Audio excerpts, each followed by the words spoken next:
An ambitious orphan boy from the Barrio, the life story of Simeon Cervantes Silverio by Simeon Galang.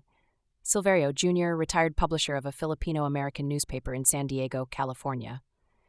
Simeon Cervantes Silverio was born in Bintog, Plaridel, Bulacan on July 10, 1912. Plaridel was called Quingua at that time. Its name was changed to Plaridel after the pen name of the revolutionary hero Marcelo H. del Pilar, who hailed from that town. He was the eldest among the family of Solomon Silverio and Lorenza Cervantes. His other siblings, all girls, were Leonila, Ana, and Amanda. Simeon was called Kaka by his siblings, a term of endearment for the eldest brother or sister in Bulacan and other neighboring provinces. Compared to their neighbors, they had quite a comfortable life. Solomon was an inspector of a water company who traveled from one town to another. Lorenza, on the other hand, was an entrepreneur who traded rice and palay. When Simeon was 10 years old, however, his mother unexpectedly died. He and his sisters were left to the care of their maternal grandmother, Inta, since his father had to go to different towns for work assignment. The tragedy changed their financial situation. A lot of people owed money to our mother as they were not able to pay for the rice they purchased before she died, recalled her daughter Ana. They never paid since it was only our mother who had the list of debtors in her mind. Lucky them. Whenever they didn't have rice to cook for their meal, their grandmother Inta would ask Simeon to get a tablespoonful of rice from each of the sacks stored in their kamalig or rice storage. This way, the buyers of the sacks of rice would not notice the difference. Simeon remembered that as a young boy, he felt like he was in heaven whenever he was able to eat a piece of pan de sal, dinner roll with condensed milk. Despite their apparent poverty, the ambitious Simeon managed to finish his elementary school in their barrio. What was surprising was that he was able to graduate from St. James Academy in their town of Plaridel, together with the scions of rich families in the area. Among his classmates were Carlos and Jose Padilla Jr., the sons of the provincial governor, Jose Padilla. Carlos and Jose Jr. became boxers who represented the country in international tournaments and famous movie stars. Many of their siblings and descendants have been involved in the entertainment industry. Simeon's widowed grandfather, Solomon, remarried and had a second family. Among his children in this second marriage were Julio, Nady, Luis, Gloria, Meli, and Rogelio. When Solomon's second wife died, his children were left in the care of their maternal aunt. When they were old enough, they lived in Culianin, a neighboring barrio of Bintog, Plaridel, Bulacan, together with their step-siblings from their father's first family. Simeon's father married for the third time. His wife, Soledad, bore him 5 children: Luz, Reynaldo, Solomon Jr., Zenaida, and Manuel. Solomon's total number of children amounted to 15. They and their children set up a foundation, organizing a clan reunion every July of the year. They treated each other like full-blooded siblings. Their closeness was the envy of a lot of people. Simeon was mainly the one who glued them together, as he was the eldest and respected by all.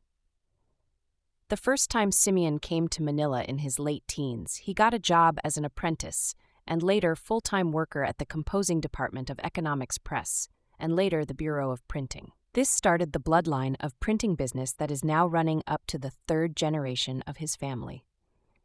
He would be wearing white sharkskin suits and white shoes as he would court his future wife, Felisa Galang, in their house in Pasay. He would go home to Bulacan on Sundays and have his younger sisters wash his one and only suit. Whenever he would go back to Manila early Monday morning, he would ask his younger stepbrothers and sisters what they want him to buy for them when he comes back. "Your dad," one of my uncles told me, "would even trace our feet, so he would know the size of the shoes he would buy for us. But when he came back, there would be no shoes. He was just taking us for a ride." Despite these empty promises, his younger sisters and brothers looked up to Simeon as a father figure in the absence of their own father. They knew that he had to satisfy their household expenses first, before he could buy their shoes if ever he would have extra money. After Felisa obtained her associate degree in education at the Philippine Normal College, she went to Majayjay, Laguna to teach. Majayjay was a quaint little town, secluded from the outside world at the foot of Mount Banahaw. It was a paradise then, with dancing halls, century-old church, and leisurely, fun-filled way of life. Felisa would go home to her family on weekends, who would wait for her at the train station each time. Unknown to them, Simeon had been visiting and courting her, taking the hours-long train ride each time. Those were happy moments in their young lives. Their courtship was secret since her father disapproved of Simeon, this despite the fact that Felisa was pushing 30 and way past the marrying age. But love is blind, as they say. Simeon and Felisa would secretly meet each other and exchange letters. To hide their relationship from Felisa's family, Simeon would sign his letters Sparkling Silver, a pseudonym for his name, Simeon Cervantes. Not to be outdone, Felisa would pen her signature, Flashing Gold, after her name, Felisa Galang. When World War II broke out, Felisa was already teaching at a public school in San Francisco del Monte, then a suburb of Manila. She was about to report to work when the Japanese planes started bombing some parts of Manila. The schools were closed, and in an instant, she found herself without a job. Hell broke loose as she prayed inside the Espiritu Santo church, where she was supposed to meet Simeon for a date. She heard the news that the Bureau of Printing was bombed, and she was worried for her boyfriend. After many anxious hours, she was relieved to see him safe. Those were uncertain times. They were not sure whether they could survive the day. They did not know whether they could stay together or part ways forever. At one time, Felisa was interrogated at the Fort Santiago, a headquarters of the occupying Japanese soldiers, for receiving counterfeit money. When she was brought inside, passing the dungeons where prisoners were being tortured, she was not sure whether she would ever get out alive. After several harrowing moments, she was eventually released. She heaved a sigh of relief when the first person she saw waiting outside was Simeon. That was the last straw. Afraid that they would never be together if they waited longer, they eventually decided to get married. But asking for the hands of Felisa would be impossible for Simeon to do. Her father still disliked Simeon, and there's no way a marriage permission could be granted. And so, Simeon and Felisa did the next best thing. They eloped. After all, they were already in their 30s.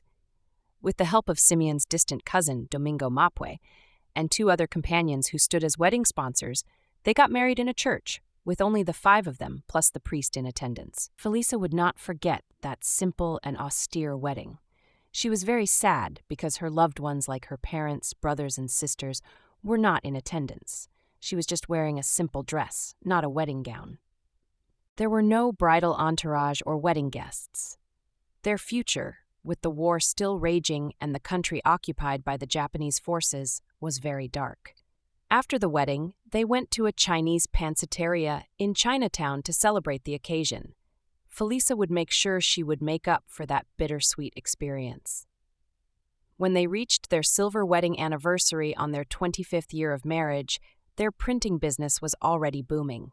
She threw a big party, and they renewed their wedding vows in a more elaborate and grand wedding ceremony, with their teenage children, the boys in their shiny Marzotto suits, the girls in their pink gowns as wedding sponsors. On their golden wedding anniversary, to celebrate their 50th year of marriage, some of their children flew in from the United States to join the celebration, with everyone, including the littlest grandchild, participating in a grand ceremony and renewal of vows held at a luxurious hotel along Roxas Boulevard in Manila. Simeon was already in a wheelchair, unable to speak, and could hardly move after suffering from a stroke 12 years earlier, and was crying all the time. But everyone was thankful that they reached their golden years.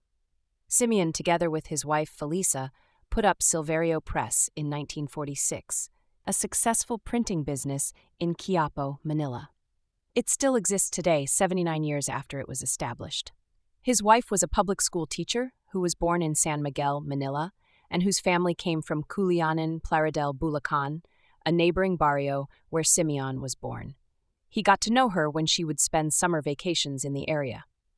They were blessed with 7 children: Salvador, a retired medical director of the Central Bank of the Philippines; Felicita, a business owner of auto spare parts shop in Guam; Simeon Jr., a journalist and retired owner of a Filipino-American newspaper in San Diego, California; Milagros, owner of Meg Silverio Press in Quiapo, Manila, a continuation of her father's printing press and legacy.